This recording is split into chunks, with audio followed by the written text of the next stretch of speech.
আমরা কি নিজেদেরকে গর্ব করে বলতে পারবো আমরা সুশিক্ষিত? বলতে পারবো না।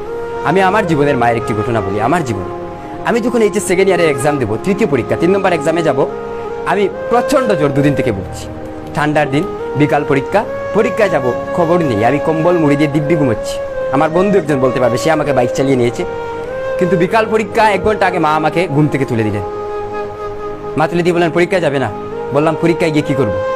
2 দিন থেকে পড়তে পারছি না, প্রচণ্ড জ্বর বলার মানে কোনো সীমারেখা নেই, এত জ্বর।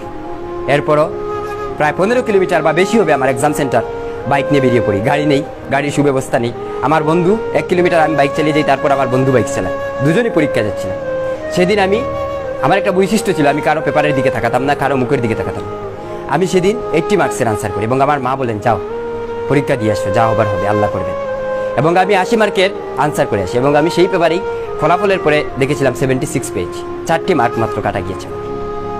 আমি এটা মনে করি আমার মায়ের দোয়া এবং আমার বাবার দোয়ার একটি ঘটনা।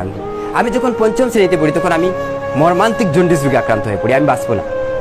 আমার সকল আত্মীয়স্বজন আমার দাবি ছেড়ে দিয়েছে, বলেছে যারা আসছে মানুষ আসা যাওয়া দেখেই বুঝে গিয়েছি আমি যে আমি আর বাঁচব না। এবং আমি নিজে হঠাৎ করে আমার দম বন্ধ হয়ে আসতো, আমি বুঝতে পারতাম আমি আর বাঁচব না। কিন্তু আমার বাবা প্রতি রাত না ঘুমিয়ে আমার কিনারে বসে কোরআন শরীফ পড়তেন, আল্লাহর কাছে হাত তুলে কাঁদতেন, আমি শুনতাম। আমি ঘুমাতে পারতাম না, গুনগুন করে বাবা কাঁদছেন আমি শুনতে পারতাম। আমি আজ বেঁচে এখানে পৌঁছেছি, এগুলো মা বাবার দোয়া।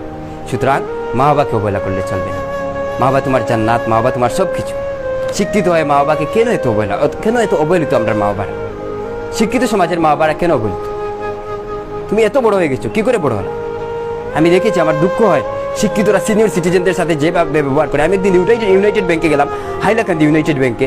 যাওয়ার পর দেখি এক